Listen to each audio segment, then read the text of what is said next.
Oke, uh, kita mulai acara hari ini. Semuanya selamat pagi kepada para peserta webinar hari ini. Webinar e-learning Prodi Teknik Informatika ya, Universitas Widya Tama. Dengan tema Integrasi Literasi Digital dan E-learning di Tengah Pandemi. Pada hari Selasa 21 Juli 2020 melalui platform Google Meet. Nah, untuk khidmatnya acara ini berlangsung, izinkan saya terlebih dahulu membacakan tata tertib acara webinar kali ini. Yang pertama, peserta diwajibkan mengikuti tata tertib selama acara webinar berlangsung. Yang kedua, peserta wajib menggunakan nama lengkap dan asli pada saat bergabung di webinar ini. Mungkin di akunnya boleh digantikan namanya. Dan selama panel presentasi narasumber, host akan menonaktifkan mikrofon peserta dalam keadaan mute, dan peserta dilarang mengaktifkannya kembali dalam keadaan unmute tanpa seizin MC atau moderator. Pada saat proses tanya jawab, peserta dapat melakukan unmute mikrofonnya dan terlebih dahulu untuk mengajukan pertanyaan, dan setelah itu diharapkan mikrofonnya dinonaktifkan kembali. Dan kelima, peserta diwajibkan mengikuti acara ini hingga selesai karena panitia akan memberikan e-sertifikat kepada peserta yang mengikuti acara webinar ini dari awal sampai selesainya acara. Mungkin itulah beberapa peraturan yang dapat disampaikan demi terlaksananya acara ini dengan baik. Untuk itu, mari kita mulai webinar hari ini ya. Oke, selamat datang ini semua yang hadir pada hari ini. Nah, khususnya untuk kedua pembicara kita hari ini yang akan membantu memberi atau share keilmuan tentang e-learning ya. Sini ada Bapak Dr. Ferry Sulianta, ST, MT, MOS, MTA, dan CPC. Pak Ferry, boleh saya hai sedikit Pak untuk kehadiran. Dan yang keduanya itu ada Bapak Eka Angga Laksana, Eskom Mkom. Beliau ini adalah kedua pembicara kita ini adalah dosen Teknik Informatika Universitas Widya Tama. Selamat datang juga kepada para peserta, dosen, mahasiswa dari perguruan tinggi, kampus-kampus serta dari perusahaan ya. Di sini ada juga dari sekolah menengah atas, SMA atau SMK. Saya buka acara ini. Assalamualaikum warahmatullahi wabarakatuh. Salam sejahtera bagi kita semua. Izinkan saya, SY Yuliani, untuk membantu acara pada pagi hari ini. Pertama-tama marilah bersama-sama kita memanjatkan puji syukur kehadirat Tuhan Yang Maha Esa atas rahmat dan karunia-Nya kita dapat berkumpul melalui platform Google Meet hari ini, guna bersama-sama mengikuti webinar yang diselenggarakan oleh Prodi Informatika Universitas Widya Tama dengan tema Integrasi Literasi Digital dan E-learning di Tengah Pandemi. Nah, sebelum kita beranjak ke acara pembukaan dan pemaparan materi, marilah kita berdoa bersama untuk kelancaran terselenggaranya acara hari ini. Doa sesuai dengan agamanya masing-masing.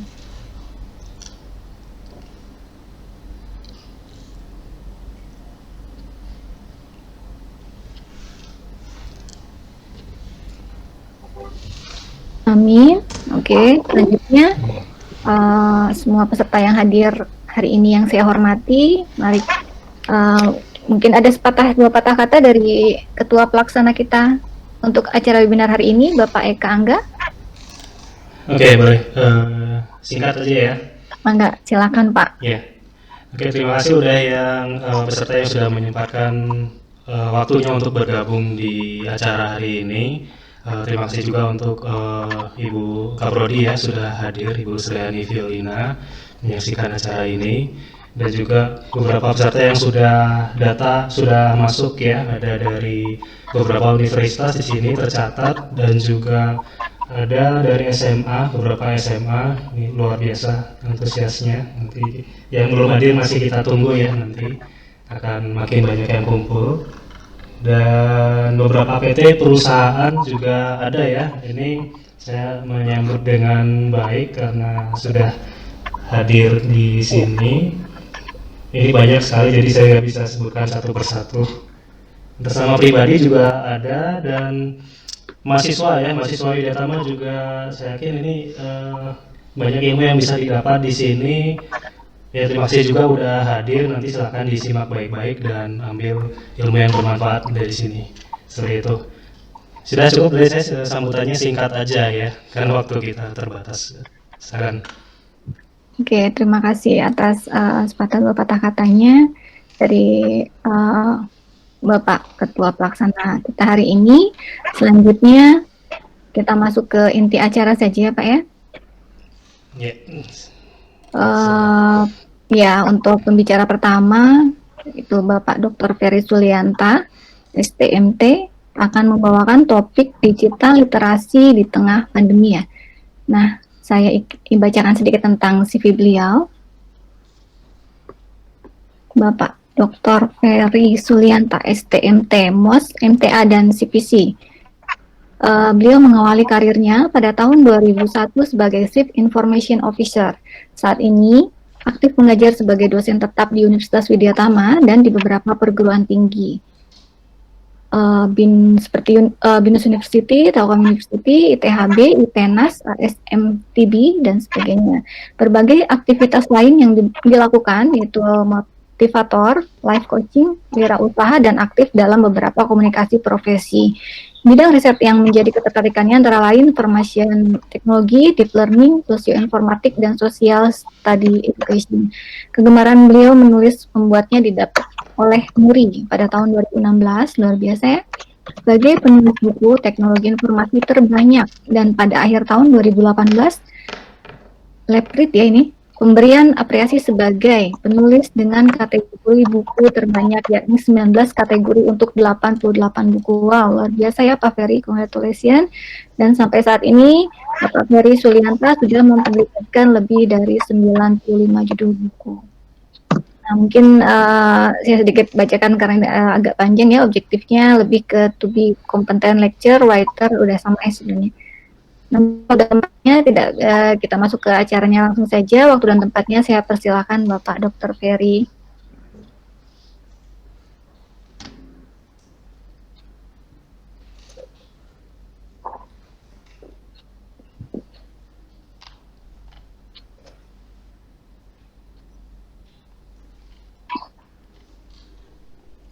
Bapak Dr. Ferry Sulianta boleh mulai untuk memaparkan paparan materinya hari ini, Pak. Oke, baik. Saya coba login ya. Ini ya, saya harus login sebagai menggunakan akun Widyatama ya. Iya. Udah presentasi ya, presentasikan sekarang tuh. Oke, sebentar. Oke, ternyata ada Ibu Kaprodi kita yang sudah hadir hari ini ya, Ibu Sri Violina. Selamat pagi Bu, maaf tadi saya belum menyapa. Ya, Ibu Kaprodi kita. Sehat ya semuanya. Amin amin, makasih Bu.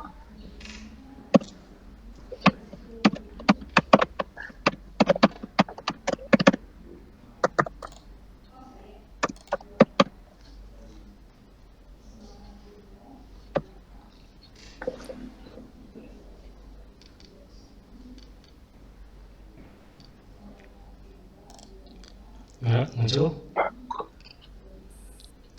share screen-nya.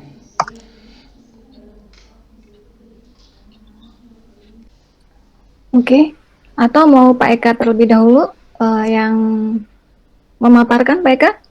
Gimana jika Pak Ferry masih mungkin lagi ini ya, lagi koneksi untuk present screen-nya? Pak Eka mungkin boleh di switch. Mungkin Pak Eka terlebih dahulu ya untuk memaparkan hari ini. Oke. Boleh? Pak Eka masih mute. Ya. Masih mute Pak. Oke, nah, boleh masuk ya. Mungkin Pak Eka dulu mungkin ya. Saya bacakan dulu profil untuk pembicara kita hari ini. Bapak Eka Angga Laksana, Eskom Mkom, dosen teknik informatika, experience-nya sebagai dosen tetap di Universitas Widyatama, mengajar di Prodi Studi Teknik Informatika dan telah lulus sertifikasi dosen pada tahun 2018.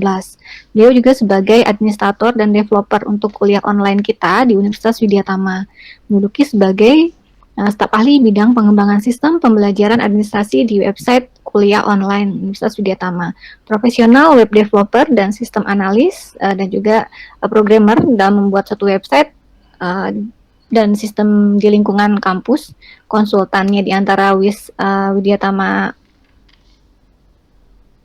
ID, ada juga di Eka Angganet, ada kuliah online.widyatama.ac.id. Edukasi beliau program profesional NIT dan Telkom Center sebagai Network Engineering, program sarjana S1-nya di STIMIK Amik Bandung, program pasca sarjana S2 magisternya di Teknik Informatika Universitas Dianuswantoro, dan juga mengambil postgraduate study-nya Magister of Computer Science in UTM University Technical Malaysia Malacca, double degree program jurusan Master of Computer Science. Nah, mungkin waktu dan tempatnya tidak berlama-lama ya. Silakan Bapak Eka Angga untuk memaparkan materi untuk hari ini. Oke.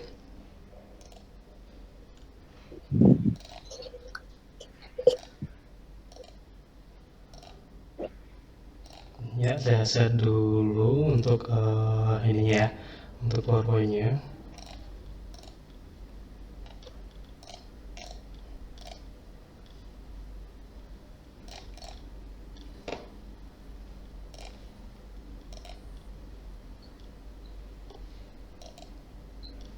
Ya, udah ketemu ya. Oke, kelihatan ya? Oke. Sharing PowerPoint-nya ya. Oke, Pak. Oke, Mantap. hari ini saya akan mempresentasikan tentang e-learning, jadi pengenalan e-learning dan juga Moodle LMS, yaitu Learning Management System.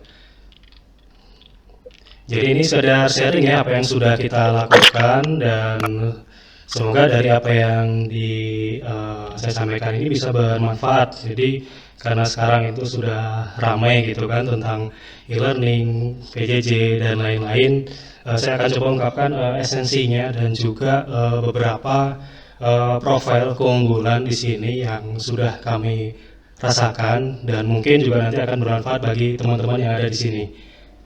Ya, ini profil singkat saya, nama, homebase, dan website tadi sudah diutarakan ya di CV tadi oleh Bu Yuli. Saya lanjut saja di sini. Jadi memang background saya itu berangkat dari IT ya, dari programmer. Jadi memang sekarang populernya itu kita develop sesuatu yang bisa bermanfaat, terutama karena saya juga dosen. Jadi kebetulan sama nih interestnya. Jadi beberapa yang kita develop termasuk yang di Moodle ini nanti kita bisa manfaatkan untuk institusi seperti itu. Nah, ini untuk e-learning, yaitu apa sih e-learning itu? Jadi education via internet. Jadi e-learning itu penting untuk biasanya jarak jauh ya, menggunakan fasilitas internet. Kalau dulu itu biasanya kita gunakan fasilitas seperti CBT seperti ya, computer based training, menggunakan CD dan lain-lain. Itu sebenarnya udah lama sekali lah. Dari awal perkembangan komputer juga teknologi pembelajaran itu terus ada dan terus berkembang sampai sekarang, muncul jaringan dan juga internet itu berkembang sampai saat ini. Tapi yang namanya e-learning itu sudah lama sekali ada gitu. Kemudian pemanfaatan e-learning ini keuntungannya untuk apa sih? Saya mengutip dari beberapa sumber jurnal ya. Jadi yang pertama itu adalah save cost, jadi menghemat biaya gitu. Ya, jadi yang namanya e-learning itu dapat menghemat kurang lebih 40-60% ya.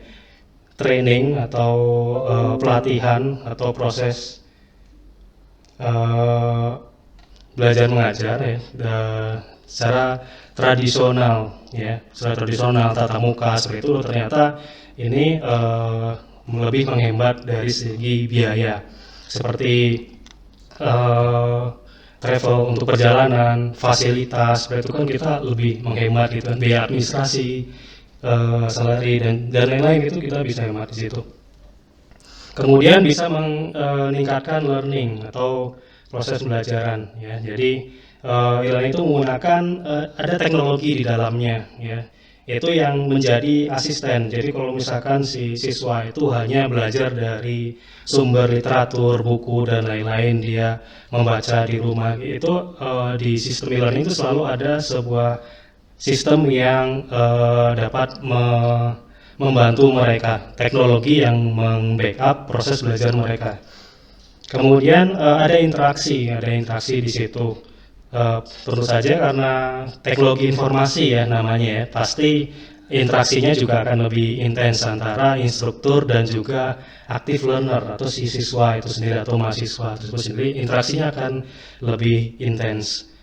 Kemudian beberapa kelebihan lainnya seperti expose learner to real data, kemudian karena sekarang kan selalu update ya informasi dengan berkembangnya internet, bahkan dari siswa tersebut dapat mencari sendiri ya, searching, browsing, googling.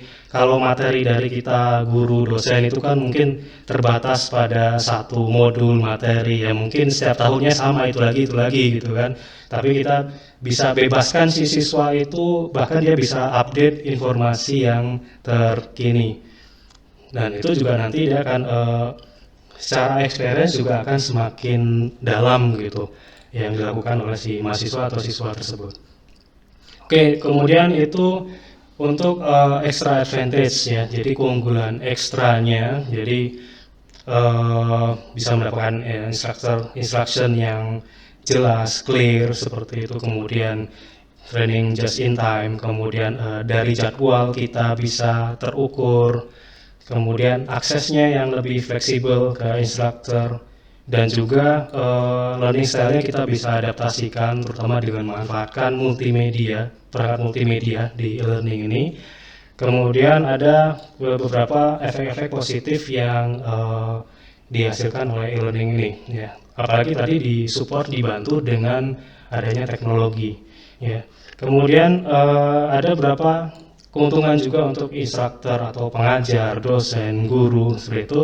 Pertama adalah teach from different location, jadi mengajar bisa di mana aja gitu, lokasinya bisa bebas kapan aja, dan juga dari segi waktu juga itu bisa lebih fleksibel. Kemudian dari segi perjalanan juga menghemat ya, nggak perlu datang langsung ke lokasi seperti itu. Kemudian dari segi konten, course konten juga lebih dinamis ya, bisa selalu update, dan juga diskusi di situ bisa lebih dinamis. Ada peran interaksi aktif antara learner, siswa dengan si pengajarnya. Kemudian ada keuntungan juga nih, kalau tadi keuntungan untuk si siswanya apa, kemudian keuntungan untuk guru, sekarang keuntungan untuk organization atau si institusinya. Keuntungannya apa di sini? Jadi deliver high quality training. Jadi secara pelatihan kualitasnya juga akan tinggi gitu. Ya, kualitasnya akan bagus, keren gitu dilihat dari luar gitu ya. Termasuk training juga memungkinkan nggak cuma skala lokal atau nasional aja, tapi dari global juga itu bisa dilakukan gitu ya, ke luar negeri dan sebagainya ya. Kemudian e-learning create valuable learning resource. Semua resource yang ada di e-learning itu bernilai ya di situ. Artinya semua misalkan ada materi, ada video, multimedia dan lain-lain, itu bisa digunakan kembali dan juga akan menjadi learning resource yang sangat bermanfaat nanti untuk siswa untuk pelajari ya. Kemudian ini yang saya catat nih dari Moodle, kenapa sih harus Moodle gitu. Jadi tapi ini bukan promosi ya harus pakai Moodle gitu, enggak ya, tapi ini fakta di lapangan. Di Moodle itu kenapa sih harus kita kok rame gitu. Pertama, register site ya, ini kurang lebih saya lakukan, saya data tahun lalu, sekarang mungkin udah lebih ya, yang saya terdaftar itu. Jadi setiap Moodle itu kita memang ada form yang menginput, nah ini nama institusinya apa gitu, nama websitenya apa. Jadi ini data ini bebas kok, Anda googling juga ketemu register site-nya berapa, kurang lebih ada 103 website. Kemudian ada berapa negara yang pakai di sini, courses yang tercatat juga ada berapa, mata kuliah, kemudian mata pelajaran seperti itu. Ada berapa user juga yang tercatat ya. Ini around the world ya, jadi di seluruh dunia di sini. Ya, itu dari website resminya Moodle itu sudah tercatat dengan baik. Enrollment ada berapa juta enrollment di sini, forum post, resource, dan juga quiz questions ada banyak sekali di sini ya. Jadi ini udah gabungan data dari seluruh dunia. Jadi memang sudah banyak yang pakai, walaupun tidak mengesampingkan online resource yang lain ya, karena kalau selain Moodle itu ada banyak ya, seperti kalau sekarang itu rame Edmodo seperti itu kan, untuk memanage resource, kemudian ada Zoology itu sebenarnya banyak lah seperti itu. Tapi satu yang saya lihat dari kelebihan Moodle ini adalah dia open source gitu. Open source artinya proses instalasi dan lain-lain itu kita lakukan sendiri. Kita download, install, registrasi, kemudian udah tinggal dipakai aja gitu. Jadi semua resource juga nanti akan tersimpan gitu, tersimpan jadi milik kita seperti itu. Beda ya kalau yang lain ya, misalkan Edmodo, Zoology gitu kan kita upload, ya udah gitu kan.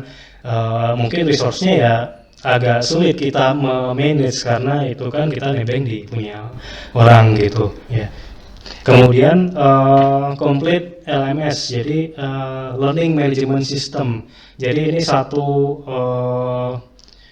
kalau parent secara hierarki intinya semua adalah LMS ya, Moodle, Schoology, Edmodo dan lain-lain itu LMS, Learning Management System. Nah, salah satu di sini adalah ada banyak fitur yang tersedia di Moodle ini. Upload resource, modul, forum, quiz, penugasan dan lain-lain. Kemudian resource ya menjadi milik sendiri gitu. Karena kita upload di server sendiri, kita manage di server sendiri, dan kita mudah memanagenya. Oke, kemudian akreditasi misalkan seperti itu.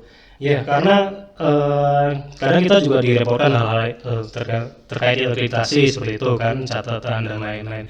Kalau semua sumber resource-nya terpusat itu saya kan akan jadi lebih mudah gitu. Karena semua ya modul upload ya tinggal upload aja, kemudian itu akan menjadi sebuah catatan gitu, kita tinggal narik seperti itu. Sebenarnya kalau masalah akreditasi ini panjang ya, ini nggak akan saya perjelas di situ, tapi ada potensi di situ. Beberapa juga sudah saya tuliskan di blog milik saya sendiri.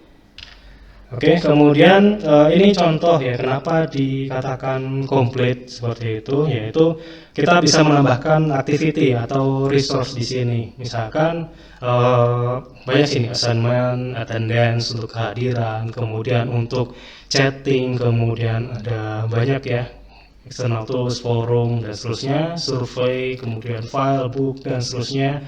Bahkan ini di kami pun ini belum dipakai semua gitu, padahal potensinya masih sangat banyak di sini ya. Bahkan ada satu fitur yang menurut saya itu oke, itu SEORM atau SCORM ya, SCORM package, itu sangat interaktif itu kalau bisa dimanfaatkan, itu sangat support di sini. SCORM package itu kita materi kita masukkan ke SCORM package, kemudian kita masukkan di sini, nanti belajarnya itu menarik nanti untuk siswa. Kemudian ini by country ya, yang registration di sini. Jadi udah banyak sekali negara yang sudah menggunakan di sini.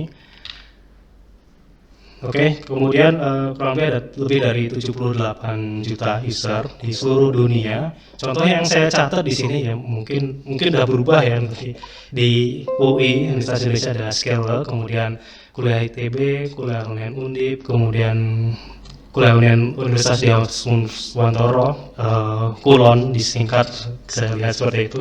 Kemudian Maranatha Online Learning seperti itu. Ya, jadi bisa dilihat nih indeks websitenya, country ID, ya itu semua terbuka di situ. Jadi semua masuk karena ada kewajiban registrasi itu tadi gitu. Jadi datanya akan masuk. Siapa yang menggunakan itu kelihatan, tinggal dicek di websitenya. Oke, kemudian ini kelebihan Moodle ya. Ini singkat aja, tadi juga udah dibahas. Pertama social learning, kedua adaptive learning, kemudian mobile learning karena support mobile ya.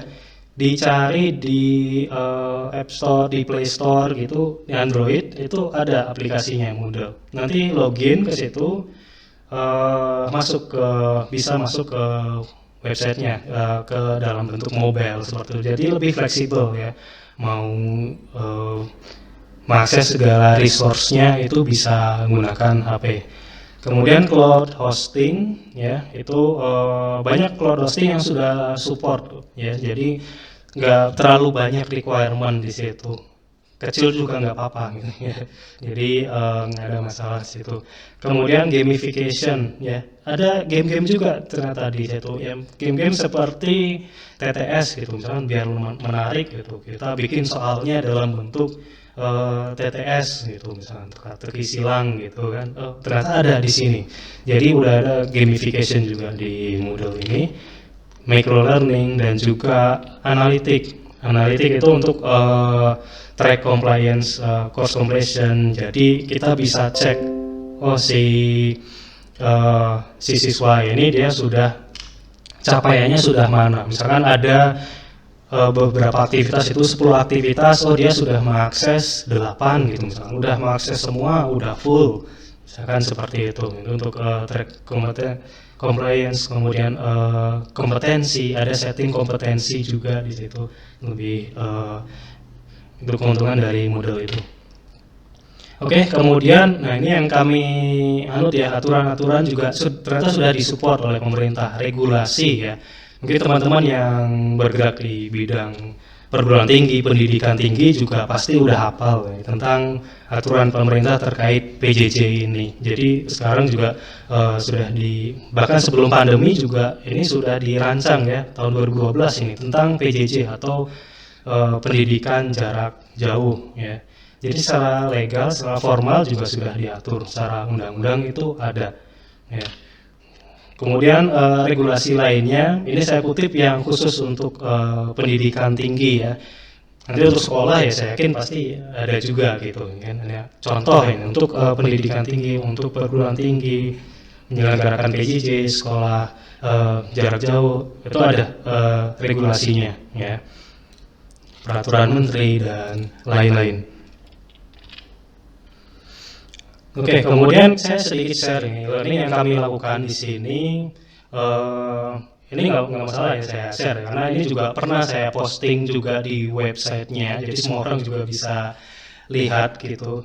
Jadi bahkan sebelum pandemi pun kita sudah lakukan e-learning, tapi nggak murni e-learning, tapi blended gitu sebenarnya. Karena ada sebagian yang tatap muka di sini. Ya. Jadi blended digabungkan seperti itu. Jadi tatap muka itu dilakukan di minggu pertama, minggu ke-7 dan juga 15. Ada 3 kali tatap muka, ketemu dengan pengajarnya, ketemu dengan dosennya. Kemudian UTS, UAS dilakukan pertemuan ke-8, 16. Kan kita total ada 16 pertemuan ya. Memang sebagian besar itu dilakukan secara e-learning, yaitu pertemuan 3, 4 dan seterusnya. Kewajiban kita adalah modul, forum, dan kuis. Nanti ada tugas atau assignment gitu yang dilakukan di pertemuan tertentu, karena tugas assignment itu kan lebih bobotnya lebih banyak gitu ya, lebih besar ya. Oke, di sini yang kita tekankan ke mahasiswa adalah kita teknologi sudah siapkan, kemudian resource juga sudah kita siapkan, maka tugas siswa itu apa? Karena misalkan upload modul, dosen nanti itu adalah tugas dosen untuk mengupload modul, menyiapkan segala resource-nya, maka yang dilakukan oleh si siswa adalah membaca modul, kemudian aktif diskusi di forum ya, tanya jawab seperti itu. Dalam 1 minggu itu kita fleksibel aja, nggak harus terpaku pada jam tertentu, tapi baca modul bisa kapanpun dalam 1 minggu pelajaran tersebut. Diskusi di forum bisa dilakukan kapanpun, ya. Kemudian mengerjakan tugas atau kuis itu adalah sebagai bentuk evaluasi. Oh, ini mahasiswa ini sudah belajar atau belum. Kita lakukan penugasan di situ dalam bentuk pilihan ganda, dalam bentuk upload file gitu. Kita fleksibel aja. Ya, biasanya paling efektif sih PG ya, pilihan ganda, itu sudah difasilitasi oleh Moodle ini. Kemudian partisipasi dalam STL. Jadi memang benar-benar kita terapkan student centered learning. Jadi mahasiswa itu yang aktif gitu, berpusat kepada si mahasiswa itu yang aktif ya, STL. Kalau misalkan STL perpanjang ya mungkin nanti ya, ini nggak akan kita bikin forum khusus untuk STL panjang ya, untuk STL. Ya. Jadi kita balik lagi ke satu SKS. Satu SKS itu apa sih? Jadi kita coba bandingkan pelajaran yang tatap muka dan juga secara e-learning. Oh, ternyata sama gitu, sama aja. Karena berangkat dari satu SKS ini. Jadi menurut peraturan menteri itu adalah satu SKS itu 50 menit tatap muka, 50 menit tugas terstruktur, dan 60 menit tugas mandiri. Total ada 160 menit gitu.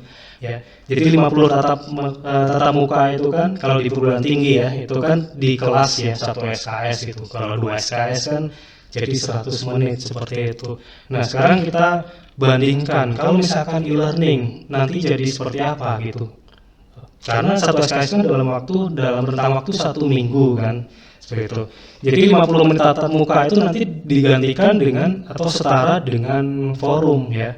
Jadi ini pendapat saya. Nanti kalau misalkan beda pendapat juga boleh. Tapi ini menurut analisis kami di sini ya, 50 tatap muka itu adalah dengan forum. Karena forum itu pasti nggak bisa orang ngisi forum kalau belum baca modul gitu. Pasti modul dibaca dulu gitu ya. Kemudian ada pertanyaan atau bahkan itu tadi kadang si siswa ini lebih jago gitu, dia lebih update materinya.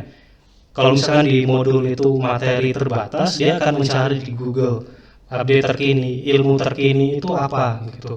Dia akan tanyakan di forum, bahkan kita juga sampai kadang, oh apa ini baru gitu kan, di forum itu aktif itu rame gitu ya, itu di forum. Kemudian 50 menit itu sama dengan tugas terstruktur, kuis atau tugas, walaupun kuis misalkan pilihan ganda pendek lah waktunya 10 menit gitu kan, tapi sebelum mengerjakan kuis kan pasti ATM-nya itu dibatasi 10 menit, mahasiswa pasti akan baca modul dulu kan, supaya dia dapat kuis tinggi, oh dibaca dulu gitu, karena pasti kuis nanti jawabannya ada di modul seperti itu kan, tersirat di sana, tinggal kita bermain di soalnya aja nih, berupa kuis, tugas seperti itu.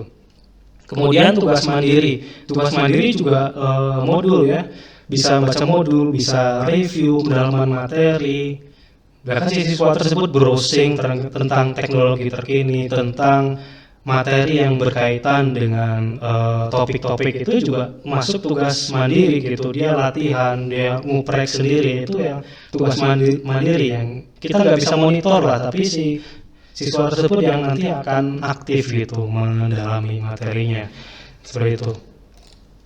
Nah, itu untuk satu SKS ya, jadi tinggal dihitung aja mahasiswa ngambil berapa SKS gitu ya.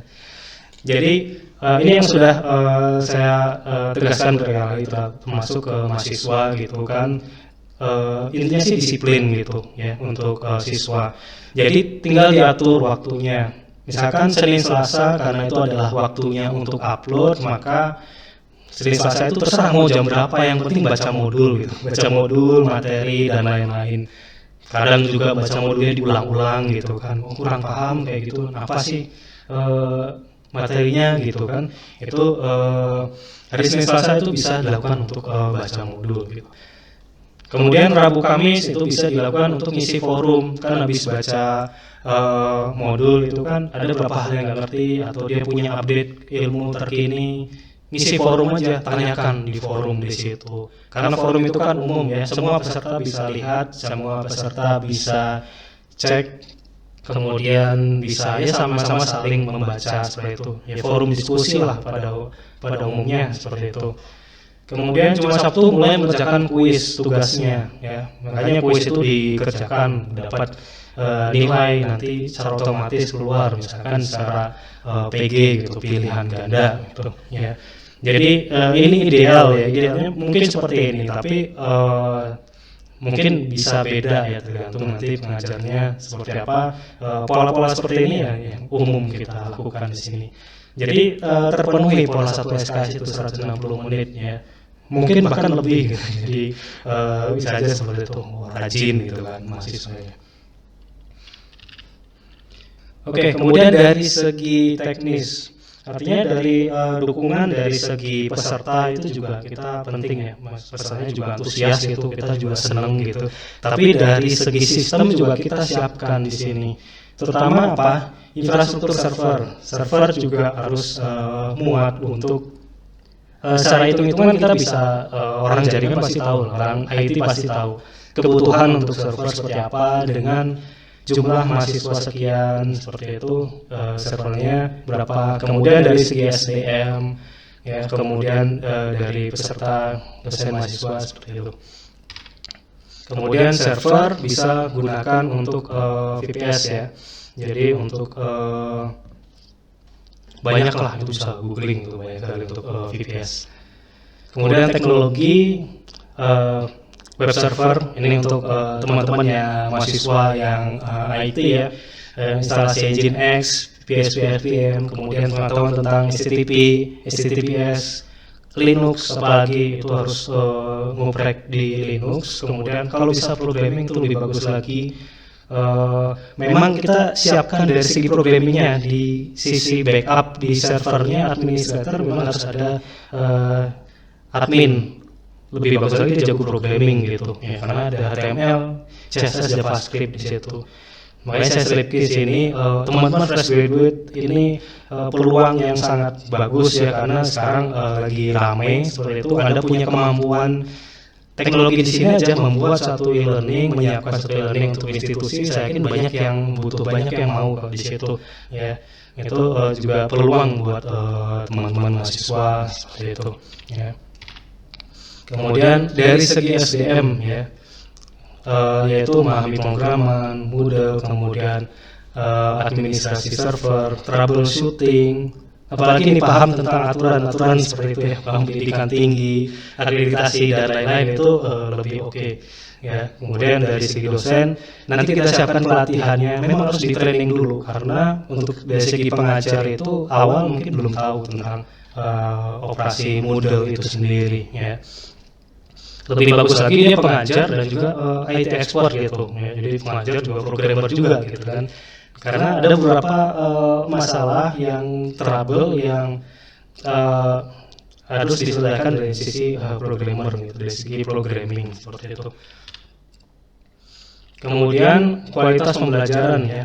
Ini yang jadi perdebatan juga sekarang. Ternyata kalau mahasiswa itu kita tanamkan, kita implementasi e-learning itu kualitasnya bagaimana sih ya. Ini juga sedang saya riset juga, sedang saya cari apa aja sih yang jadi kualitas gitu, karena dari segi tenaga ahli juga ini masih jadi perdebatan gitu tentang monitoring kualitas ini, karena ya matriks yang benar-benar baku ya. Mungkin juga teman-teman lain ada yang punya ide di sini, nanti boleh kemukakan. Yang standar seperti itu yang saya lakukan ya, seperti akreditasi seperti itu kan, ada monitoring seperti itu, nilai akhir ABCDE yaitu kualitas juga, perangkat uji kompetensi dan lain-lain. Itu saya nggak akan bahas lebih lanjut lah di sini, mungkin nanti ada satu forum khusus nanti untuk kualitas pembelajaran ya. Oke, kemudian monitoring activity. Jadi ini juga salah satu bentuk kualitas juga. Jadi kalau di sini saya bikin ini nggak ada di Moodle ya, tapi kita bisa monitoring karena kita ingin pastikan bahwa hak mahasiswa itu terjamin setiap modul, forum dan kuisnya seperti itu ya. Jadi ada log aktivitasnya. Oke, seperti itu. Mungkin waktunya nggak cukup ya, nanti untuk presenter berikutnya. Oke, untuk demo aplikasi ini terakhir ya. nggak akan saya demokan langsung, tapi sudah saya siapkan yang kemarin mendaftar ya. Dibuka aja e-learning.ekangga.com, kemudian username-nya email, passwordnya email. Jadi boleh silakan difoto nanti sambil menunggu presenter berikutnya. Nanti boleh masuk di situ. Key teacher, key student seperti itu. Oke, itu untuk demonetisasi. Tadi saya mau demo, tapi kayaknya waktunya nggak cukup ya. Oke, hubungi tim. Terima kasih pada tim yang sudah bekerja untuk terlaksananya webinar ini. Silakan dikontak masing-masing. Nanti untuk mungkin webinar ini cukup singkat ya. Nanti bisa kontak ke masing-masing personelnya. Oke, ini kita siapkan untuk nanti. Ya, udah sekian. Terima kasih Bu Yuli. Oke, Pak Eka, terima kasih paparannya. Apa mau disampaikan Pak? Ininya Pak apa? Daringnya? Yeah. Mungkin agak 5 menit. Nanti aja kalau ada sisa waktu ya. Kalau ada sisa waktu, kasihan nanti Pak. Oke, siap. Ya. Terima kasih paparannya Pak Eka hari ini. Ya, Apa kita langsung proses tanya jawab aja atau nanti menunggu pembicara kedua? Langsung sesi tanya jawab aja ya. Mungkin saya ambil pertanyaan dari Bapak Petrus Dwi Ananto ya. Pak Petrus ini bertanya, apakah PJJ sama dengan kuliah daring? Ya gitu Pak. Iya. Ya, mangga silakan Pak Eka. Oke, PJJ itu saya sudah lihat ya beberapa aturannya. Kuliah daring atau PJJ, ada beberapa universitas yang misalkan UT ya sekarang ya, itu yang mereka sudah menerapkan full PJJ ya. Jadi memang ada beberapa syarat ya di PJJ itu. Terutama kalau misalkan ada universitas kami ingin menjalankan PJJ, ada beberapa syarat di situ.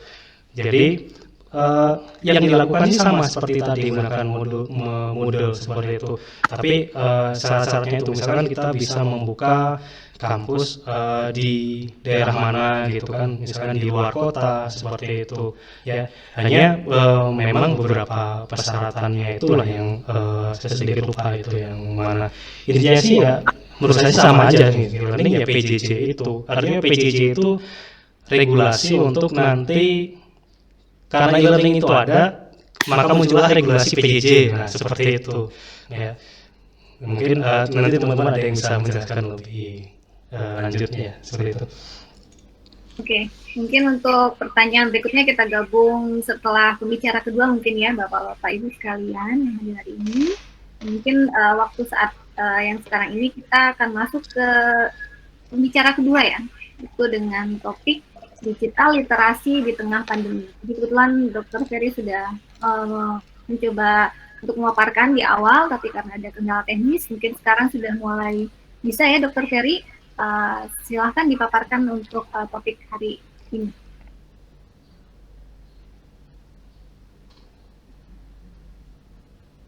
Oke.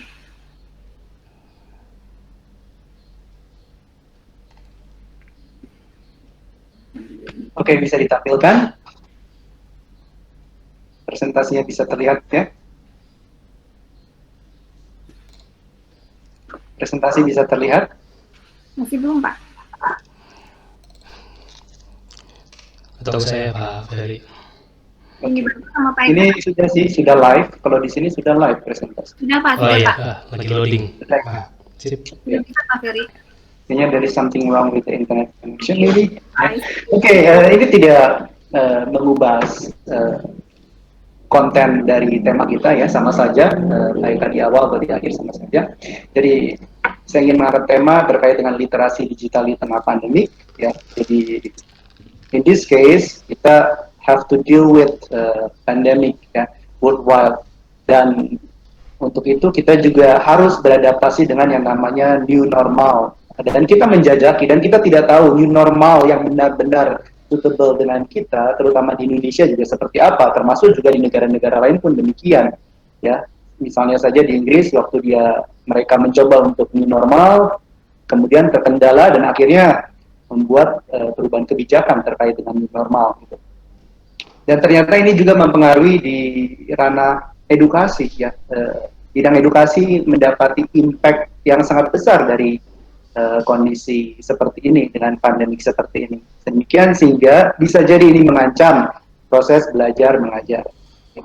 Jadi briefly kita menghadapi pandemi dan kita juga harus deal with new normal, dan ternyata tidak begitu saja ya, kita juga harus menghadapi new generation of student ya, generasi-generasi peserta didik yang sangat berbeda dengan generasi-generasi sebelumnya gitu ya. Bapak Ibu yang adalah dosen atau guru pasti akan merasakan perbedaan generasi-generasi di era saat ini, yang itulah memang karakteristik dari uniqueness dari generasi saat ini.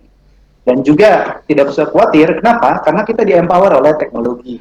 Apalagi kita sebelum era pandemi pun kita sudah menggemakan yang namanya industri versi 4 gitu ya, yang akan seharusnya meng-empower kita to survive with this pandemic gitu loh, regarding education work field. Dan diharapkan kita juga bisa memunculkan yang namanya kompetensi para peserta didik.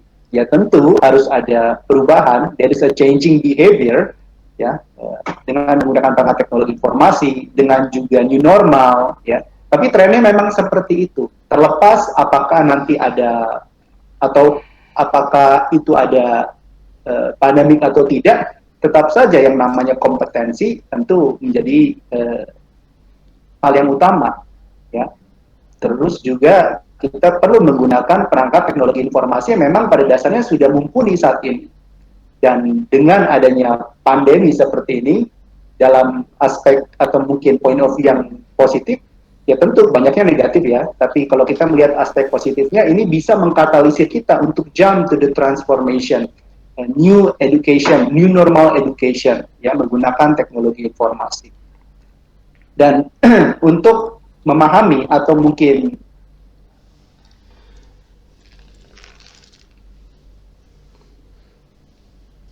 Oke, sepertinya ada kendala teknis ya, Pak Ferry. Pada saat pemaparannya. Ya, kepencet kali. Koneksi. Jadi meeting. Satu ini ya, varias apa ya namanya ya, keunikan daripada webinar ini. Oke, mungkin kita bacakan pertanyaan dulu dari Pak Petrus ya. Pak Petrus ini tanya untuk Pak Eka nih katanya. Ya. Moodle, platform Moodle masuk dalam kategori asinkronus atau pembelajaran tidak langsung. Terus apakah dalam Moodle saat ini sudah ada fasilitas video conference? Iya. Video conference itu ketika kita install Moodle itu secara default ada yang namanya BBB atau Big Blue Button. Ya. Big Blue Button itu ketika kita tambahkan resource itu ada di situ.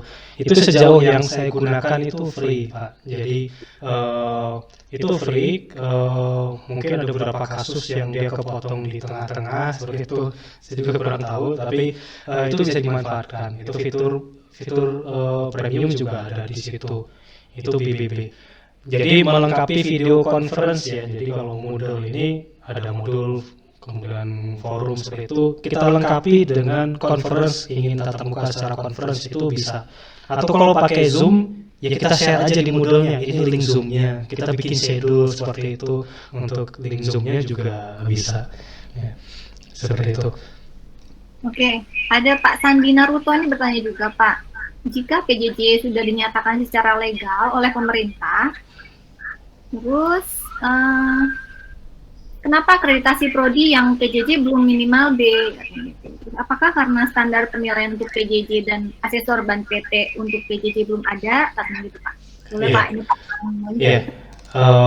Ya memang ini masih jadi perdebatan ya. Jadi kalau pertanyaan itu mungkin saya kurang bisa menjawabnya seperti itu ya.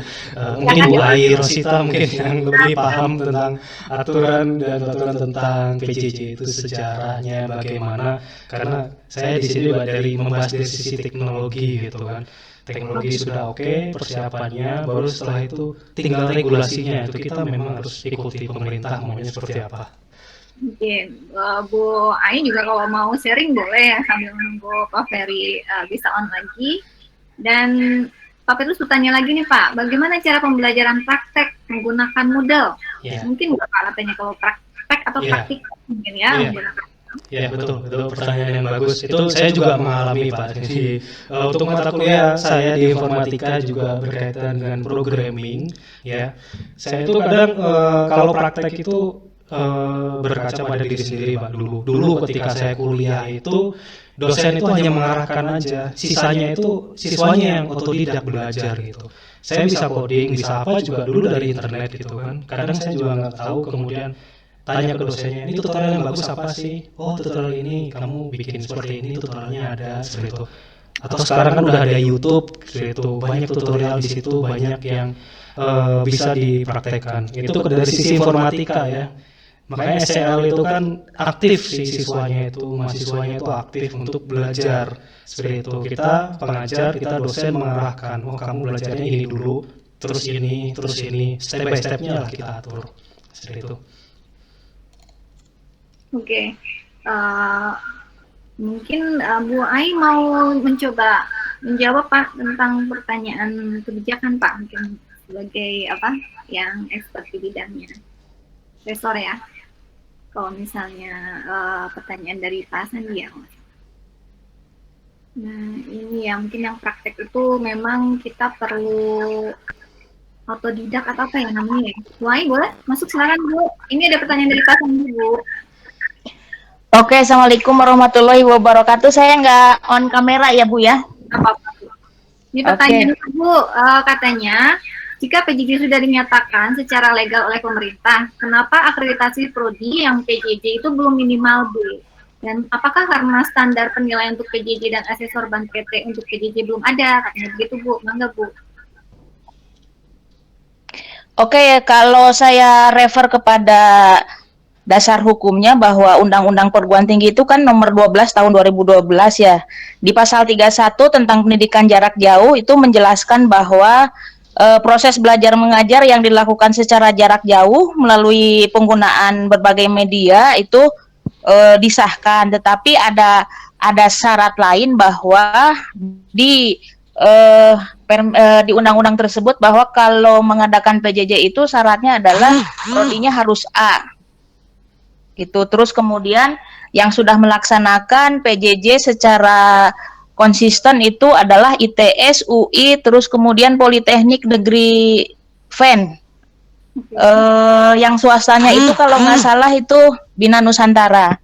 Nah, tetapi pada Permendikbud yang baru yaitu nomor 109 bahwa PJJ ini di pasal 2 itu bisa dilakukan.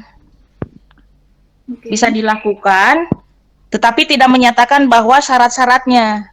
Nah, kalau kuliah daring itu kan medianya. Nah, kalau medianya itu ada Permendikti nomor berapa saya lupa, itu disyaratkan bahwa boleh perkuliahan dilaksanakan dengan daring dengan jumlah mata kuliah tidak melebihi dari 50% dari jumlah SKS yang ada di prodi masing-masing. Nah, itu keberlakuannya adalah sebelum adanya kasus pandemi ini. Tetapi informasi yang saya dapatkan dari tim di Dikti maupun di Ban PT bahwa untuk keadaan pandemi saat ini Dikti, kalau sekarang bukan Dikti ya, Kemendikbud sedang menggojlok bagaimana dan mengupayakan aturan bahwa perkuliahan daring ini serta-merta bisa di-generate dan bisa berlaku untuk umum. Nah, ini angin segar bagi para perguruan tinggi yang sudah leading terkait dengan teknologi, karena ini perjuangan para perguruan tinggi yang sudah mau menginginkan PJJ sejak dulu gitu, karena sangat secara aturan itu agak sulit, kecuali yang 100% sudah melaksanakan PJJ itu adalah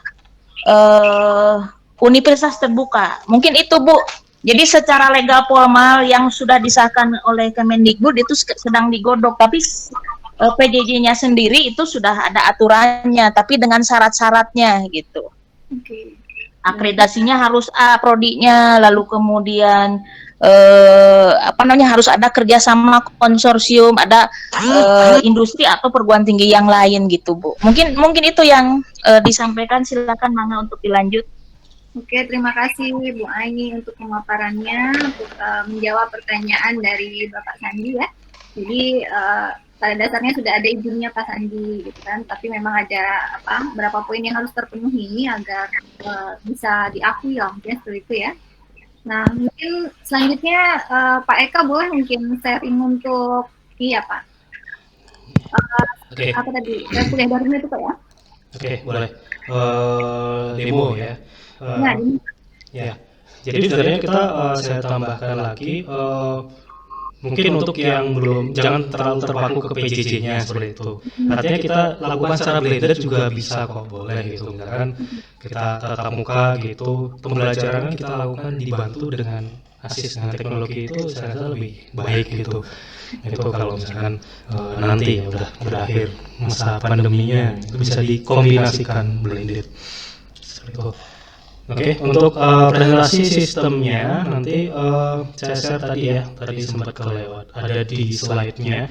Nanti teman-teman yang sudah hadir bisa login.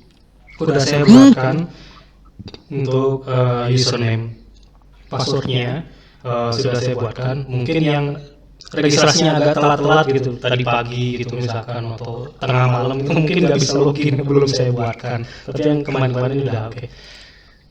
Oke, saya ini kan dulu share screen-nya supaya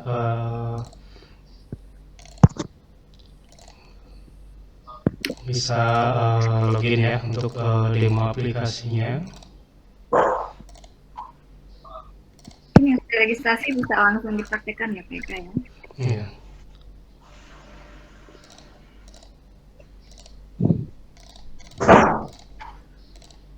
Bu moderator, untuk apa namanya legal formal saya copy paste di chat media chat ya Bu ya. Mangga Bu untuk menjawab yang Iya. pasti. Nanti bisa dicek di e-learning.ekaangga.com ya. Saya pakai yang punya sendiri, jangan pakai yang media tambahan. Ya, ini untuk e-learning.ekaangga.com bisa login dengan username-nya, email, passwordnya gunakan email. Email ketika registrasi ya, itu udah bisa masuk. Nanti setelah login, ya. Copy linknya ke chat biar yang lain kan nggak habisnya bisa. Oh ya, ini saya bisa edit nggak nih? Itunya Pak, linknya. Linknya juga ya. Mungkin yang dari sini kalau pengen langsung live untuk demo dan menggunakan aplikasi yang sudah dibuat Bapak Eka, ya langsung. Oke, saya chat di sini.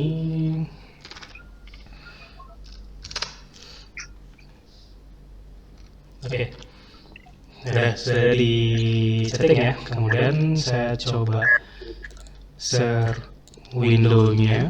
Nanti untuk bisa cek di sini.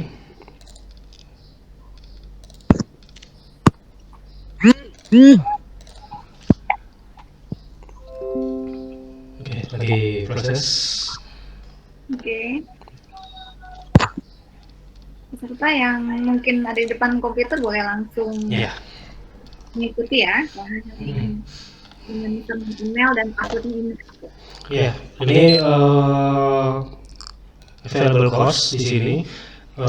Nanti masuk ke webinar 21 Juli ya. Nanti diklik aja, kemudian nanti login. Saya demo gunakan course yang ini. Ini sebenarnya sisa-sisa yang kemarin sih. Kadang saya juga memakai di sini buat membantu proses perkuliahan.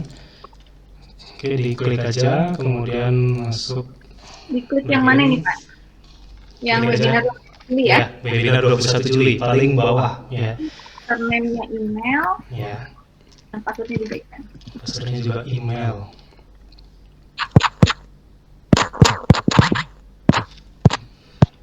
Oke. Mungkin kalau masih awal itu nanti akan diminta untuk ubah password ya, yang bisa login ya. Pak, ini tidak bisa Pak pas login. Ya, Ibu belum daftar mungkin. Oh. Silakan. Oke. Ya, yang masuk ya berhasil, nanti silakan diikuti, kalau enggak ya ditonton aja presentasinya, nanti saya demokan beberapa gitu ya. Oke, jadi nanti kalau misalkan ditanya enrollment key-nya apa? Masuk sebagai ada 2 role ya, student ada, teacher ada, nanti di kotaknya diisi kalau mau student nanti di inputnya student, kalau itu udah saya tulis di chat ya, kalau sebagai teacher ya di input aja teacher gitu. Kalau mau full ya login sebagai teacher, nanti kita bisa atur segala resource-nya sebagai teacher. Kalau student kan kita nonton aja gitu, apa ada yang ini gitu kan. Ini kenapa course-nya nggak muncul katanya Pak Eka? Ya banyak lah itu. Oke. Yang penting bisa login dulu aja. Bisa login dulu. Pak Petrus bisa login Pak. Mm-mm. Ini Pak Petrus yang bertanya lagi. Terus itu kapan loginnya ya? Saya cek dulu. Oh jangan ini. Oh ya harusnya sih ada. Pak Petrus udah daftar 3 kali, double akunnya. Diantopetrus@gmail.com ya, itu emailnya. Harusnya sih bisa masuk. Karena kemarin itu daftar jam 9.45 ya. Seperti itu. Oke.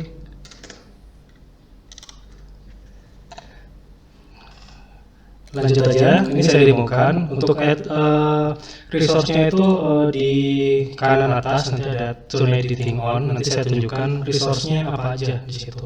Termasuk tadi yang menjawab, ada nggak sih untuk yang video conference gitu. Ya, klik add resource nanti ada di sini. Gunakan big blue button ya, itu yang default untuk yang untuk Moodle ini. Kemudian ada assignment, chat, choice, database, kemudian feedback, forum, ada banyak sekali di sini. Ya, model belajarnya seperti apa. SEORM juga ada, SEORM package, kemudian survei, wiki, workshop dan lain-lain. Kita bikin buku, e-book, itu juga bisa ya. Kita bisa ubah formatnya modul. Kalau misalkan bosen nih modulnya PDF gitu, kita convert ke e-book ya, kita bikin seperti itu. Nanti akan lebih fleksibel kalau terutama kalau yang mobile, kita baca bukunya mobile itu dalam bentuk book ya. Kemudian file resource segala macam, kemudian label, paste dan lain-lain ya, seperti itu. Misalkan kita conference ya, jadi kita tambahkan di sini untuk big blue button. Jadi kita nge-set atau schedule ya, men-schedule kapan nih kelasnya mulai. Kita janjian aja dengan siswanya, oh nanti mulai jam sekian gitu, besok jam berapa. Kita bisa bikinkan roomnya dulu, kita bikinkan wadahnya dulu ya. Misalkan di sini kita isi kelas virtual gitu, misalkan kita set schedule-nya untuk tanggal berapa, sekarang tanggal 21 misalkan, kita set untuk nanti jam 12 gitu, sampai close misalkan nggak boleh masuk kalau terlambat 20 menit gitu misalkan ya, dan seterusnya. Yang lain sih tambahan. Nah itu nanti akan masuk ya, tinggal join. Nanti siswa yang akan masuk nanti membuka kelas ini, kemudian join untuk kelas virtual nih, conference-nya. Kemudian contohnya untuk kuis itu misalkan, kita tambahkan kuis. Kuisnya kita schedule untuk jadwalnya kapan. Nanti kita ini bikin wadahnya dulu ya, karena bank soal itu nanti kita terpisah ya. Contohnya seperti ini. Kita set limitnya 15 menit seperti itu. Oke, review option misalkan kita karena setelah di close nanti jawaban akan keluar ya. Kita uncheck supaya jawaban itu nggak keluar ya setelah kuis itu di close ya. Ini beberapa opsi sih, ada beberapa pilihan di sini. Nah, itu untuk kuisnya. Nanti untuk input yang soal ada cara yang praktis, yaitu dengan format GIF ya. Itu ada ya. Nanti tinggal diimpor aja. Misalkan kita bikin soal PG mau 50 soal, 100 soal, itu praktis gitu caranya. Kita bikin dengan format GIF, jawaban yang benernya apa, jawaban yang salahnya apa, upload, kemudian ketika siswa tersebut mencoba, nanti dia akan bisa mengerjakan, langsung keluar nilainya. Oke, contohnya saya coba yang mata kuliah lainnya yang ada contoh soal, karena di sini masih baru. Saya coba yang pemrograman web gitu ya. Nah, misalkan di sini ada UTS ya. Contoh soal online, nanti akan ada muncul nilai di sini, nilainya berapa. Jadi salah satu keunggulan dari Moodle itu adalah nilai itu nanti transparan gitu, kelihatan. Dosen bisa melihat ini nilainya berapa, mahasiswa bisa lihat nilainya berapa. Jadi itu yang sudah saya jelaskan ke mahasiswa. Kalau misalkan nilai kurang itu boleh ajukan remedial gitu, boleh perbaikan gitu. Jadi bagaimana nih mahasiswa nilainya tahu kalau kurang, kalau nilainya itu nggak ada gitu, belum muncul. Nah, di Moodle itu nilai udah ada muncul. Jadi dia tahu nilai kurang, kemudian si mahasiswa itu akan mengajukan remedial, seperti itu, perbaikan. Nanti akan muncul dan juga bisa mereview attempt-nya. Pada dasarnya mirip model kuliah online kita ya, Pak? Iya, itu sebenarnya masalah tema aja kok. Ya. Tema ini juga sama Moodle. Tema itu bebas, boleh diganti. Ini saya pakai tema yang standar banget, belum diapa-apain. Bentuknya gini. Kalau kuliah online kita kan temanya memang sudah kita gunakan tema khusus. Ya, Pak Ferry mungkin sudah masuk lagi ya? Ya. Oke, Pak Eka mangga dilanjutkan, sudah sedikit lagi waktu untuk menyampaikan ini. Jadi selanjutnya kita lanjutkan ke Pak Ferry lagi ya. Oke, seperti itu. Untuk quiz ya, seperti itu. File juga kita bisa men-share resource berupa files, itu upload file dan lain-lain menggunakan file resource ya. Ini udah sering. Nah, nanti kalau lebih lanjut itu ada nanti khusus, saya sudah sering atau buatkan panduannya, nanti udah saya upload di atau belum ya, masih proses, nanti saya upload di YouTube, nanti bisa dilihat lah secara komplit di situ. Oh ya, follow linknya Pak Eka. Boleh Pak share follow apa yang Pak link channelnya Pak? YouTube-nya. Apa? YouTube-nya? Ya, itu nanti boleh di-pencet. Sebenarnya semua resource ini saya upload di website saya ekangga.net ya, dicek aja.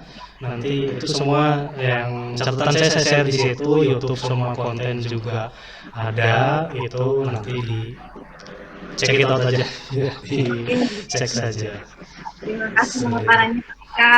Mungkin kita akan lanjut ke materi selanjutnya ya dari Bapak Ferry. Ini Pak Ferry membahas tentang pembelajaran di era ini mungkin ya Pak ya. Mangga Pak Ferry, silakan, waktunya 20 menit ya Pak.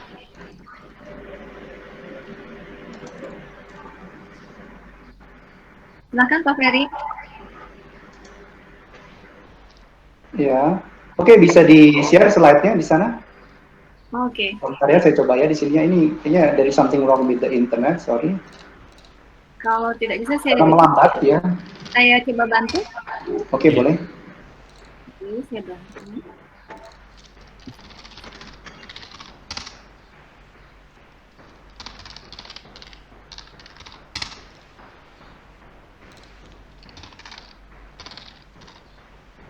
Bisa, Bu? Oke, sedang saya share. Bisa, Pak? Sudah terlihat? Oke, sedang.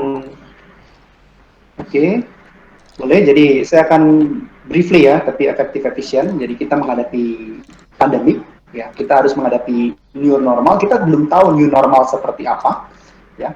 Tapi apapun itu kita sudah di-empower oleh teknologi informasi. Kita mengusung teknologi industri versi 4 dengan berbagai macam skema teknologi seperti misalnya big data, IoT, lalu juga web versi 3 ya. Itu adalah contoh dari teknologi-teknologi yang kita alamati yang bisa membawa kita untuk tetap melakukan proses belajar mengajar meskipun didera pandemi misalnya seperti itu. Dan juga tentu tidak hanya seperti itu saja ya.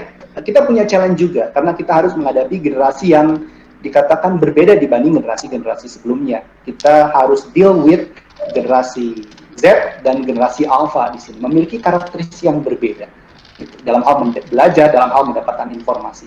Tapi apapun itu, outcome-nya adalah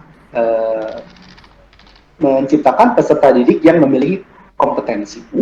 Oke, dilanjut saja, Bu. Next.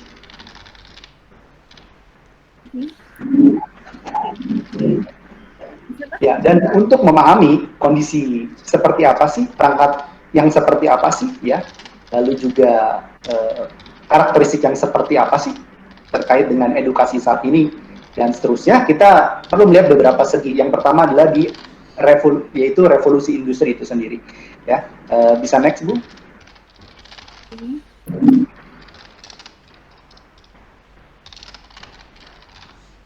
Nah, kita mendapati saat ini berada di era revolusi industri versi 4, ya, di mana ini berbeda dengan revolusi industri yang sebelumnya, di mana teknologi informasi digunakan dan teknologi informasi ini sedemikian pintar, gitu, ya, dengan adanya artificial intelligence di dalamnya. Termasuk juga bagaimana ini mempengaruhi juga pembelajaran menggunakan e-learning. Karena saat ini basisnya, ya, teknologi web ini bukan hanya web versi 1 dan 2 saja sebenarnya, yang sudah ready itu web versi 3, dan sayangnya kita masih berkutat saja di web versi 2 ya, dengan hanya menyampaikan forum, lalu juga mengunduh materi ya, hanya memberikan nilai sebatas itu, padahal kapasitas kita untuk memberdayakan e-learning itu jauh terbentang di sana karena teknologinya sudah mapan terkait dengan artificial intelligence di web versi 3 gitu, ya. Oke, next saja.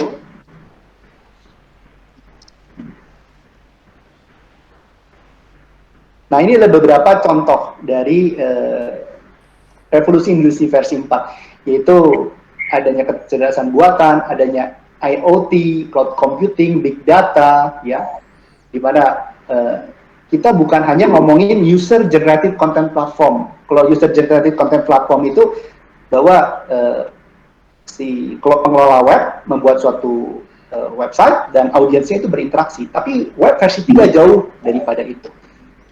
Ya, dan itu masih belum diberdayakan dengan maksimal. Oke, lanjut. Nah, ini adalah karakteristik dari setiap generasi web. Ya, kita alamati web versi 3 saja.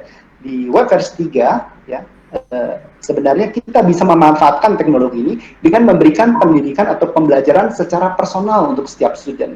Karena web versi 3 yang katanya artificial intelligence di-embed di situ, dia bisa memilah-milih karakteristik dari student, progres dari student, cara mereka belajar, gitu. Dan itu memang belum dimanfaatkan sepenuhnya. Gitu. Next. Ya, ini adalah beberapa skema yang ada pada revolusi industri versi 4, ya. Kita next saja. Dan ini sebenarnya sesuai, next, Bu. Dan ini sesuai dengan apa yang digariskan pada literasi digital terkait dengan kurikulum saat ini, ya. Di mana pembelajaran ini harusnya pembelajaran yang interaktif, ya, dan bisa mendapatkan informasi dari mana saja, bukan hanya guru di kelas saja. Dan pembelajaran ini beralih dari pembelajaran tradisional menggunakan pembelajaran berbasis multimedia. Dan dengan kondisi seperti ini, dengan juga karakteristik dari generasi saat ini, tentu ini menjadi suatu challenge tersendiri. Jangan sampai pendidiknya malah keteteran dalam mengedukasi peserta didik. Nih, kalau Bapak Ibu lihat di diagram yang sebelah kiri, ya, di situ, untuk kalangan pendidik dan peserta didik diharapkan memahami atau memiliki kompetensi terkait dengan akses digital, lalu juga bisa mengkomunikasikan perangkat teknologi informasi. Jadi berkomunikasi menggunakan misalnya sosial media, ya email dan sebagainya, tapi dengan proporsional gitu, ya, menggunakan aturan yang benar, etika yang benar, lalu juga memiliki kompetensi yang dikatakan digital literate, memahami teknologi informasi, bisa menggunakannya secara efektif dan efisien. Nah, bisa nggak nih? Karena kalau kita alamati generasi yang lebih baru justru dikategorikan lebih digital native dibanding generasi kita dan sebelumnya, begitu. Dan kita harus mengedukasi mereka. Ini kan suatu challenge tersendiri. Bisa next, Bu? Nah, kita amati, ada 5 generasi yang berbeda dalam 100 tahun terakhir. Bisa next saja. Nah, kita sekarang ini harus deal with, ya, mengedukasi generasi yang dikategorikan sebagai generasi Z. Ya, mungkin Bapak Ibu ini ada yang termasuk dalam generasi baby boomer, generasi X, generasi Z, generasi Y, dan kita harus mengedukasi generasi Z. Next saja, Bu, kita akan lihat informasi yang lebih detail. Ya, generasi Z ini adalah pembagi terkait dengan kapan generasi-generasi itu muncul. Generasi Z itu muncul di era tahun 1996 sampai 2017. Tapi ternyata tidak sekedar generasi Z saja kita harus deal with, ya. Ada generasi yang lebih baru, bisa di next. Yang ada generasi Alpha gitu. Wah, ini benar-benar tidak mudah mengedukasi mereka. Ya, generasi Alpha ini dikategorikan, ini para ahli sendiri pun belum bisa mengidentifikasi generasi Alpha itu generasi yang seperti apa, ya. Mereka hanya meraba-raba generasi Alpha, dan kita tidak tahu produk generasi Alpha itu nanti akan seperti apa, gitu. Ya, ciri-ciri dari generasi Alpha, terlepas itu negatif, inilah yang tercetus, yang dicetuskan oleh para ahli. Ya, saya bacakan mungkin karena terlalu kecil ya di situ, ya. Bahwa mereka ini hidup dalam era informasi yang sudah mature, gitu. Bayangkan, dari kecil mereka sudah terbiasa menggunakan teknologi informasi, ya. Baru oe-oe aja udah dilihatin gadget, ya. Mamanya, bapaknya sibuk kerja, anaknya rewel, kasih gadget saja, seperti itu. Jadi mereka sudah benar-benar terbiasa dengan yang namanya gadget, gitu. Tapi ada posisi positif, ada juga sisi negatif. Ini yang teralamati bahwa mereka ini punya daya juang yang rendah katanya, karena terbiasa mencari semuanya di internet, apa-apa cari di YouTube, apa-apa nge-googling gitu, ya. Dan juga mereka memiliki, dikategorisasi katanya mereka memiliki komunikasi verbal yang terbatas. Katanya juga dikatakan kurang berkembang karena terlalu terpapar oleh gadget. Ini kan suatu challenge untuk mengedukasi generasi-generasi ini, di mana beban pendidik adalah menghasilkan peserta didik yang memiliki kompetensi. Ya, next dulu. Nah, ini rinciannya, ya. Silakan di next. Nah, ini adalah rincian, terlalu kecil ya. Rinciannya, ya, generasi Z karakteristiknya seperti apa, generasi Alpha seperti apa. Saya bacakan secara ringkas, ya. Jadi generasi Z ini, ya, menghabiskan rata-rata 6 sampai 7 jam per minggu di media sosial, coba bayangkan. Ya, bahkan 44% dari generasi Z ini memeriksa sampai 7 jam per minggu di media sosial, gitu. Ya, adiktif dengan jejaring sosial. Dan mereka ini menyukai informasi yang instan dan cepat. Nggak mau mereka lama-lama, nggak mau mereka membaca textbook tradisional lagi. Mereka pengennya men-skimming informasi. Ya, kalau ada pun oke, teks e-book, ya, atau buku elektronik, atau mungkin hanya sekedar menggooglingnya dengan kata kunci, misalnya seperti itu. Dan generasi Alpha dikategorikan ke dalam generasi yang digital native. Ini menjadi generasi yang sangat transformatif dibanding generasi-generasi sebelumnya. Dan kita masih belum tahu, ya, generasi ini akan seperti apa, dan cara mendidiknya pun kita masih belum tahu. Gitu. Ya, para ahli, ya, masih bereksperimen dengan metode teknologi pendidikan untuk mengedukasi generasi ini. Bisa di next saja, Bu. Ya, kita next. Ini terkait dengan perkembangan literasi digital, kita lewat saja. Next. Nah, apapun itu, ya, pendidik perlu mengedukasi generasi generasi Z dan generasi Alpha tadi ya. Bukan hanya di level 1 yang hanya sekedar tahu teknologi, tapi di level 2 mereka bisa menggunakan teknologi ini dengan tepat sasaran ya.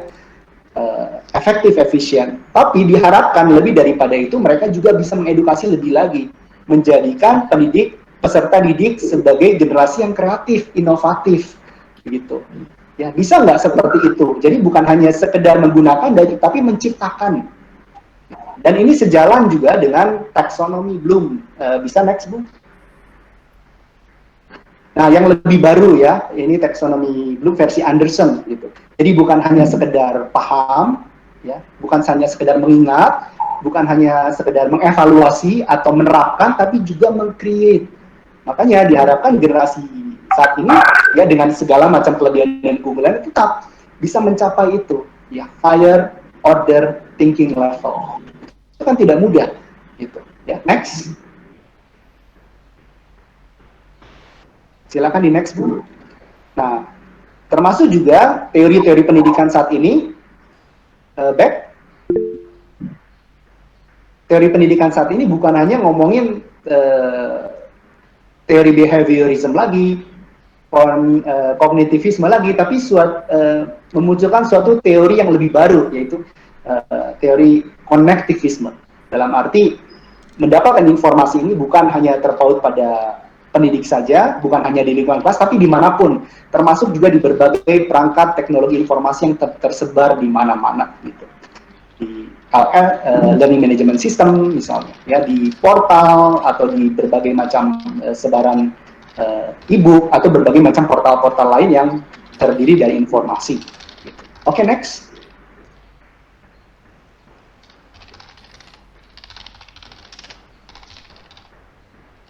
Ya, next saja.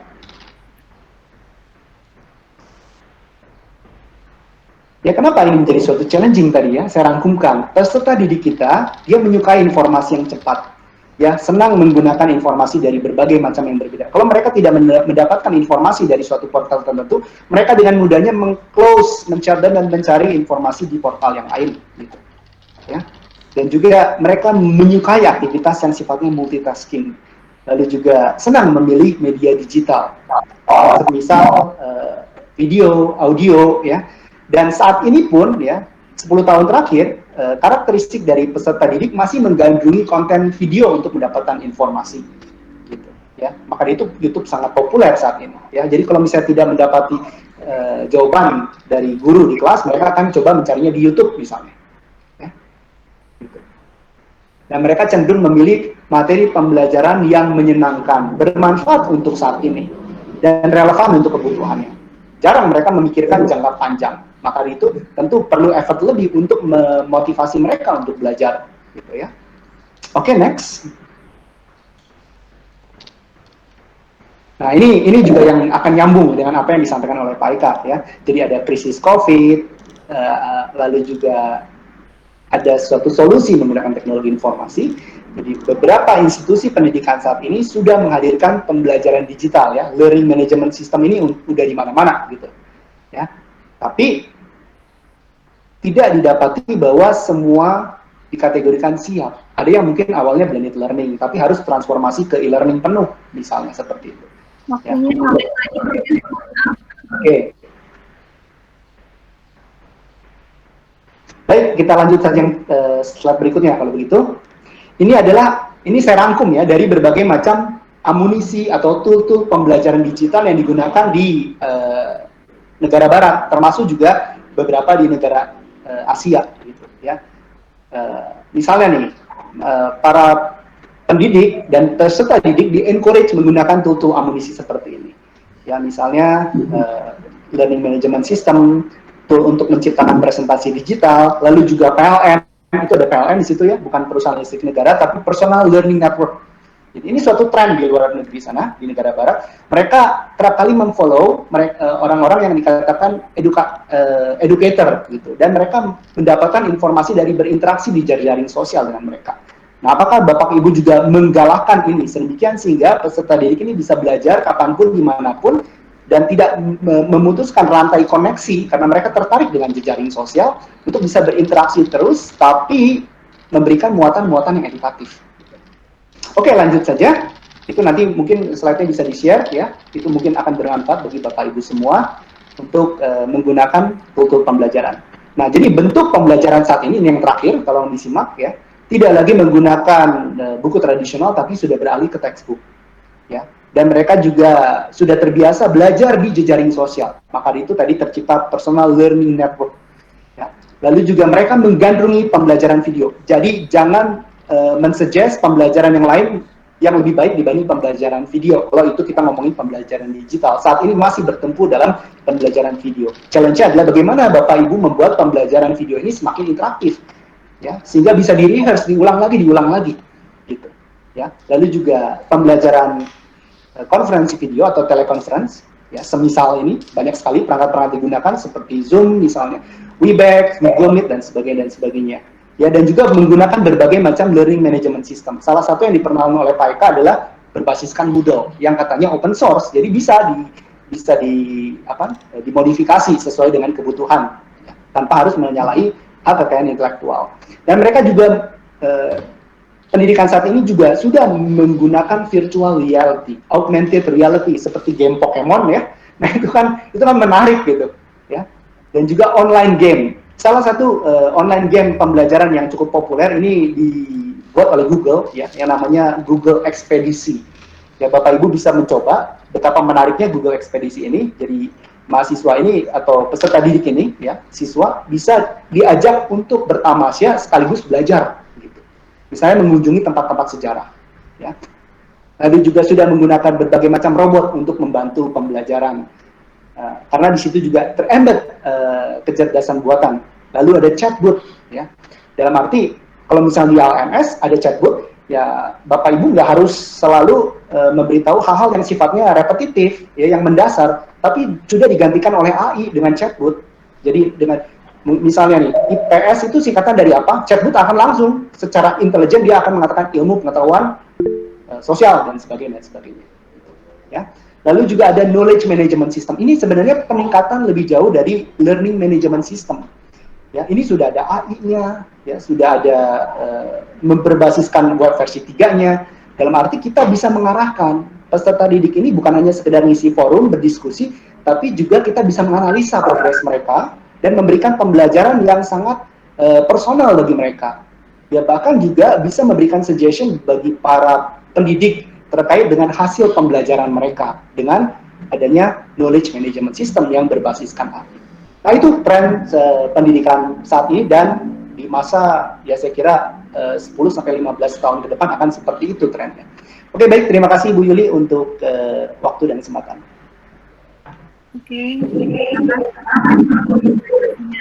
sangat bermanfaat ya untuk materi tentang pandemi ya. Gimana cara kita mengatasi pandemi ini agar pembelajaran masih tetap berjalan ya, kondisi apapun dengan memanfaatkan teknologi yang sudah ada dan memfasilitasi semua kebutuhan yang diperlukan untuk learning itu sendiri. Dan saya rekap mungkin sedikit. Mereka mungkin ada pertanyaan dari peserta untuk pembicara kita kedua. Silakan di-unmute untuk bisa langsung bertanya ya. Jadi sudah tidak bisa saya panggil lagi. Silakan di-unmute dan setelah pertanyaan boleh di-mute lagi. Jadi Bapak Ibu silakan. Oke, mungkin tadi sedikit saya mereka itu tentang challenge ya Pak ya, challenge dari pembelajaran digital ini ya, belajar digital itu salah satunya adalah materi ya Pak ya. Salah satunya yang menarik sih kalau buat diri saya sendiri adalah interaktif itu ya Pak ya. Jadi mungkin itu salah satu yang menjadi salah satu supporting untuk membantu untuk kelancaran pembelajaran digital sendiri. Nah, bagaimana? Oke, saya coba jawab ya. Kurang terdengar suaranya Bu, mungkin internet connection-nya. Silakan Bu langsung di. Saya akan coba jawab ya dari chat ya. Oh ada yang masuk ke Oke, Pak Petrus bertanya terkait dengan membuat pembelajaran video yang ringan, filenya tidak terlalu besar. Nah, di slide saya sempat bagikan juga di situ, ya, terkait dengan tool-tool yang bisa digunakan dan berbasis web. Jadi laptop jadul pun bisa digunakan karena berbasis web. Jadi kalau laptop Anda bisa mengakses internet, otomatis juga bisa menggunakan tool-tool seperti itu. Konsepnya adalah upload dan download. Jadi di-upload, kontennya diolah, di-download untuk Anda dapatkan filenya dan diarsip. Yang offline Oke, yang offline juga ada di situ. Saya sempat embed ya. Jadi di portal yang saya bagikan, di situ juga ada versi offline-nya. Gitu. Dan bisa dipilih terkait dengan kompatibilitas sistem operasinya. Biasanya dia kompatibel dengan Windows XP gitu. Itu kan bisa digunakan pada laptop-laptop yang mungkin lebih lama gitu. Oke. Jadi ada banyak yang bisa digunakan, nanti bisa di-share file presentation-nya. ada pertanyaan? Pertanyaan yang lain? Sama ya Pak Petrus, pertanyaannya dengan saya. Satu sih, itu tentang video, karena memang sangat membantu ya untuk pembelajaran e-learning ini, itu dengan mereka nggak bisa tutorial video itu sendiri. Tapi ya memang pengennya kalau anak-anak milenial kan interaktif gitu ya, dikasih yang set aja tapi mengantuk segala macam lah gitu kan. Jadi akhirnya ini salah satu bagian juga untuk kita menyusun ini itu dengan membuat video interaktif. Saya rasa mungkin orang milenial apa anak-anak milenial lagi yang harus aktif ya, kalau mungkin masih video yang standar. Oke, masih ada pertanyaan yang lain Bapak Ibu? Oke. Tips berliterasi katanya Pak Ferry, boleh nggak ini ada pertanyaan dari Bu Lil? Tips berliterasi digital secara kritis dalam menghadapi gempuran infodemi saat ini. Aduh, biasa banget ya. Tipsnya apa nih Pak untuk bisa menghadapi gempuran infodemi saat ini?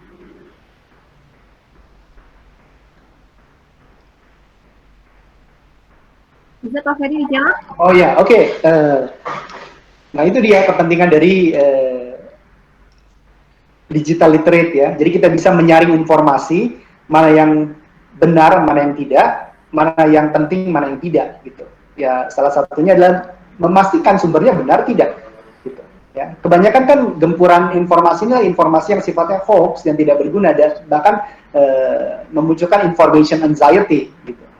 Ya, portal yang terpercaya misalnya ya. Dan juga pemerintah juga sigap kan dengan melakukan filtrasi terkait dengan informasi-informasi yang dikategorikan hoax gitu ya, justru mendegradasi masyarakat seperti misalnya lambe turah ya, itu contoh dari bagaimana pemerintah ini mengidentifikasi konten hoax dan mengedukasi kembali masyarakat untuk tidak mempercayai berita-berita yang berbau hoax gitu atau bahkan yang provokatif yang tidak benar dan sebagainya gitu.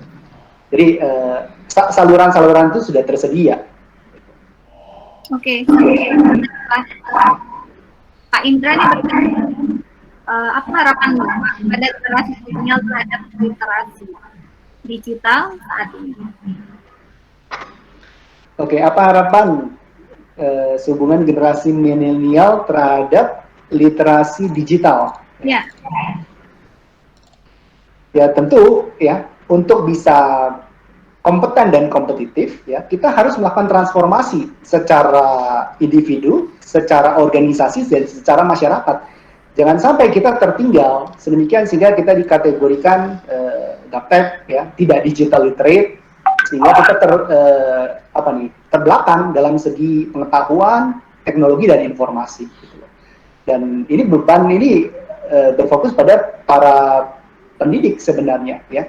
Bagaimana tadi ada skema ya, ada skema di ranah pendidikan, di ranah keluarga, di ranah organisasi sosial dan di masyarakat. Di situ ada yang sempat saya lewat tadi ya, karena keterbatasan waktu. Nah itu yang diharapkan, beberapa kompetensi-kompetensi akan membuat mereka digital literate gitu. Oke.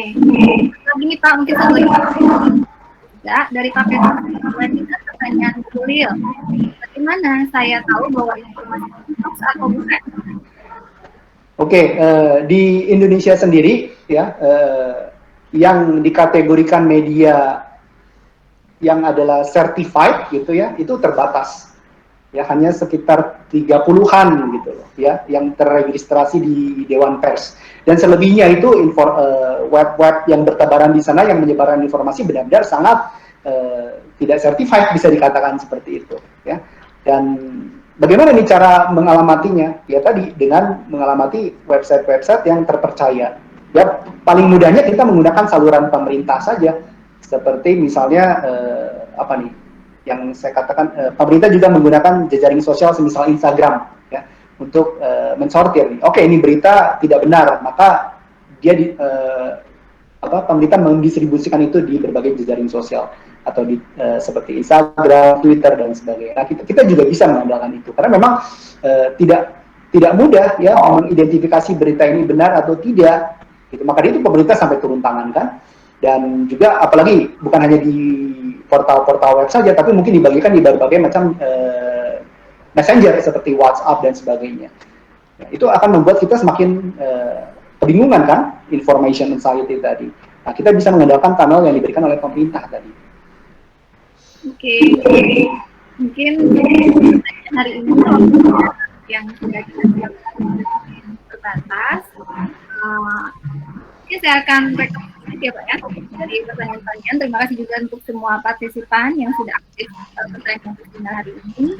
Dan kita sedikit tentang materi yang sudah dibawakan atau di materi, karena mereka ini membahas tentang kegiatan kelas virtual dan juga.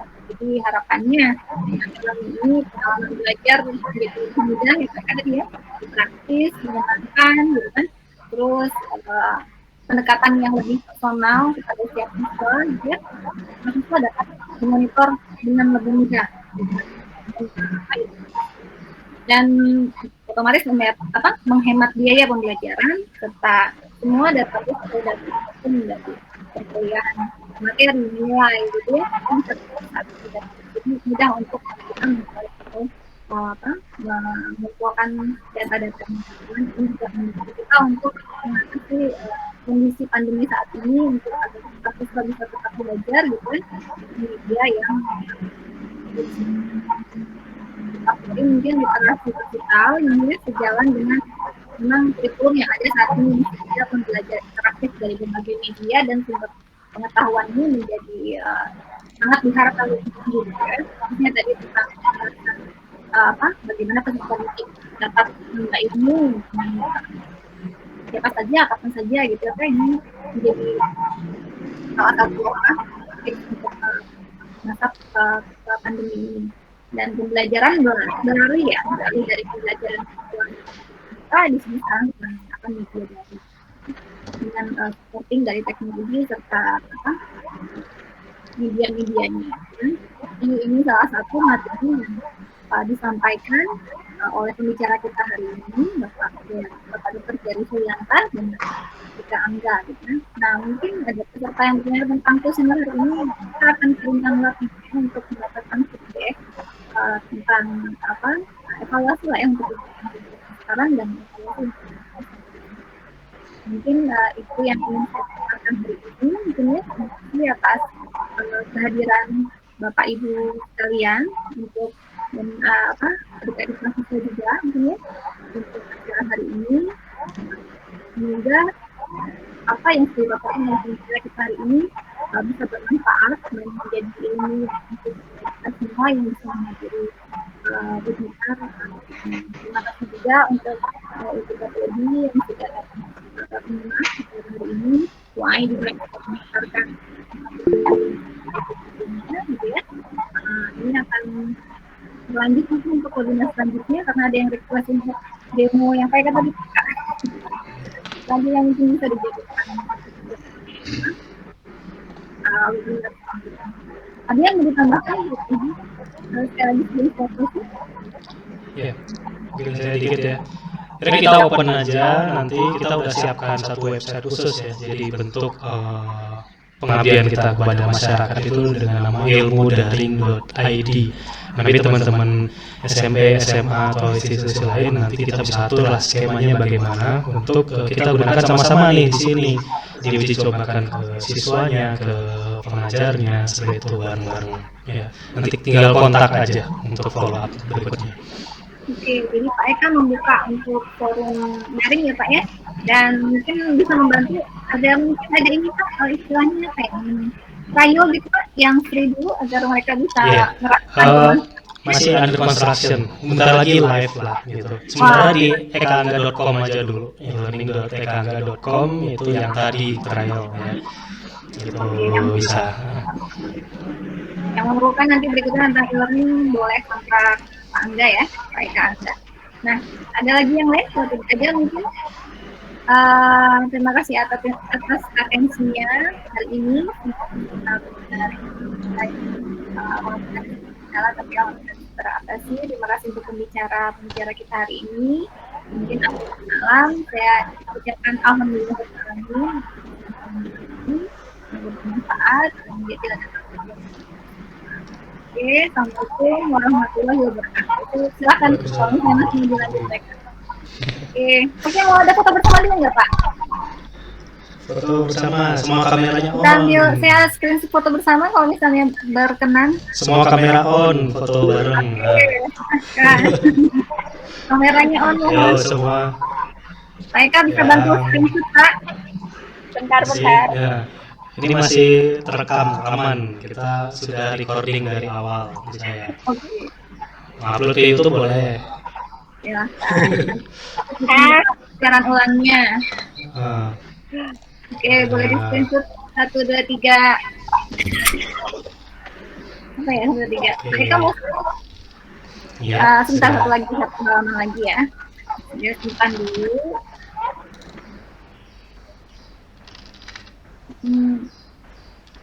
Oke. Pak Eka boleh screenshot Pak? Ini saya hanya bisa Ya, lihat. oke. Udah. 1, 2, 3. Oke, screenshot. Oke, siap. Sudah. Oke, bentar. Oke, sudah semuanya. Terima kasih atas atensinya hari ini. Saya tutup webinar hari ini dengan ucapan alhamdulillahirobbilalamin. Sampai ketemu di webinar selanjutnya. Assalamualaikum warahmatullahi wabarakatuh. Waalaikumsalam warahmatullahi wabarakatuh.